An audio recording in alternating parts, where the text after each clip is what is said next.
चाहिँ boyfriend girlfriend चाहिँ लिएर आउनु पऱ्यो यहाँ बोक्ने अवस्था पनि आउन सक्छ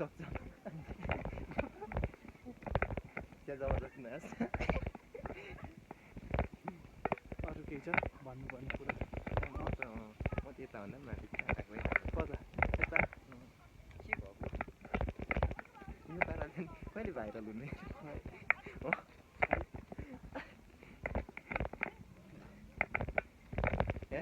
युट्युबबाट पैसा कमाएर एउटा आइफोन किनिदिने अरे दाइले ल भाइरल